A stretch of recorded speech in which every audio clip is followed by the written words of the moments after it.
जैसे राहुल जी ने अगर कहा है कि उनका डेटा चुरा रही है या सरकार उनको बहुत गंभीरता से ले रही है, उनकी बात सुन रही है, तो जहाँ तक मेरी जानकारी है कि जिस एप्पल का कंपनी का सहारा लेकर के उन्होंने और कुछ अन्य नेताओं ने ये बात रखी है, वो एप्पल ने इनकार कर दिया है कि ऐसी कोई बात नहीं है। और राहुल गांधी के पास है क्या कि कौन उनकी बात को चुराएगा, कौन उनकी डेटा को चुराएगा, है क्या उनके पास? फिर क्यों गंभीर है इस विषय को लेकर, अगर उनके पास कुछ नहीं है? वो गंभीर नहीं है। कहते हैं कि अभी राहुल गांधी का मन स्थिर नहीं है। वैसे तो नेता बड़े हो चुके हैं, लेकिन उनका मन स्थिर नहीं है। मन की जो गति है संसार में सबसे तेज है, उसी प्रकार से उनकी गति चलती रहती है। और कभी कुछ कभी कुछ कभी कुछ कभी कुछ मुद्दे उठाते रहते हैं। और अब राफेल से डायरेक्ट तो टेलीफोन पर आ गए। अभी कुछ दिन पहले राफेल पर चल रहे थे, अब टेलीफोन पर आ गए। क्या माना जाए ऐसा? और अभी आप ही लोगों में से कोई कह रहा था कि वो पत्रकार भी बन गए। तो देखिए, जब मन बटा होता है तो काम अच्छा नहीं होता है।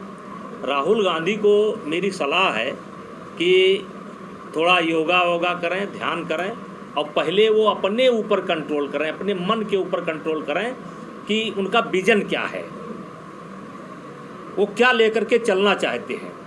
जब तक उनके अंदर भटकाव रहेगा, अगर आप उनके 1 साल के बयान देख लीजिए, 1 साल के बयान उठा करके देख लीजिए, वो कहीं अस्थिर है ही नहीं है। तो चाहे राजनीति का क्षेत्र हो या कर्म का क्षेत्र हो या व्यापार का क्षेत्र हो या विद्यार्थी जीवन हो, जब तक आप अस्थिर नहीं होंगे, आप अपने मन को नहीं कंट्रोल करते हैं, तब तक आप कुछ नहीं कर सकते हैं। जिस तरीके से उन्होंने एक जर्नलिस्ट, एक पत्रकार बनकर सत्यपाल मलिक जो कि पूर्व राज्यपाल हैं, उनका इंटरव्यू किया है, क्या लगता है उनका आगे का क्या मतलब जो है? देखिए, उनको सत्यपाल मलिक के अलावा कोई मिला भी नहीं जो उनको इंटरव्यू दे दे। तलाशे भी तो अपनी ही 2 कॉपी तलाशा उन्होंने। सत्यपाल मलिक को भी नहीं पता है कि कब क्या बोलते हैं और कितना बढ़कर बोलते हैं। और इंटरव्यू भी किया उन्होंने तो किसी अच्छे व्यक्ति का ना करके सत्यपाल मलिक का किया। तो वही मैंने कहा था कि जब तक मन बटा रहेगा तब तक वो कुछ नहीं कर सकते हैं। पहले वो अपने मन के ऊपर नियंत्रण करें, अपना एक सब्जेक्ट चुनें, अपना एक लक्ष्य निर्धारित करें। अब जैसे अभी तक वो बड़े दल के नेता थे, कुल मिलाकर के आप कह सकते हैं कि भारतीय जनता पार्टी के बाद दूसरे नंबर का दल अगर है तो कांग्रेस है।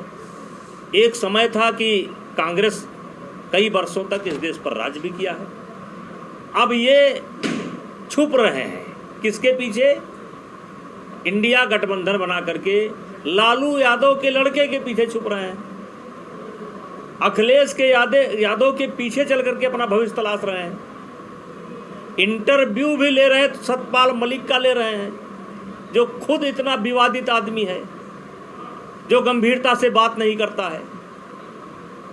तो इनके बारे में क्या कहा जाए? आपके माध्यम से सलाह है कि थोड़ा अपने मन को स्थिर करें। अगर ऐसे में आपका इंटरव्यू लेते हैं वो, तो क्या आप देना चाहेंगे? वो हमारा इंटरव्यू नहीं लेंगे। अब बुला लीजिए, हम दे देंगे। यही बता देंगे कि अपने मन को स्थिर करिए, कोई एक सब्जेक्ट चुनिए। मंजिल पर पहुंचने के लिए कहीं से शुरुआत करनी पड़ती है, तो इसका मतलब थोड़ा है कि बीच का जो है 100 किलोमीटर जंप मार करके आप पहुंच जाएंगे। आप देखिए, मैं गंभीरता से कह रहा हूँ, हो सकता मैं अपनी बात को ना कह पा रहा हूँ, लेकिन साल 2 साल के अंदर देख लीजिए उन्होंने जितने भी विषय उठाए, कभी कुछ कभी कुछ कभी कुछ, कभी प्यार बांटते हैं, कभी नफरत बांटते हैं, पदयात्रा इतना शानदार उन्होंने किया, इतना शानदार यात्रा किया कि हम समझते हैं देश में सबसे बड़ी पदयात्रा उन्होंने किया, लेकिन जैसे बोले तैसे सत्यानाश कर दिया। हमसे जुड़े रहने के लिए हमारे YouTube चैनल को सब्सक्राइब करें और नई वीडियो की नोटिफिकेशन के लिए बेल आइकॉन को दबाएं। अगर आप ये वीडियो Facebook पर देख रहे हैं तो लाइक जरूर करें और ज्यादा से ज्यादा शेयर करें। धन्यवाद।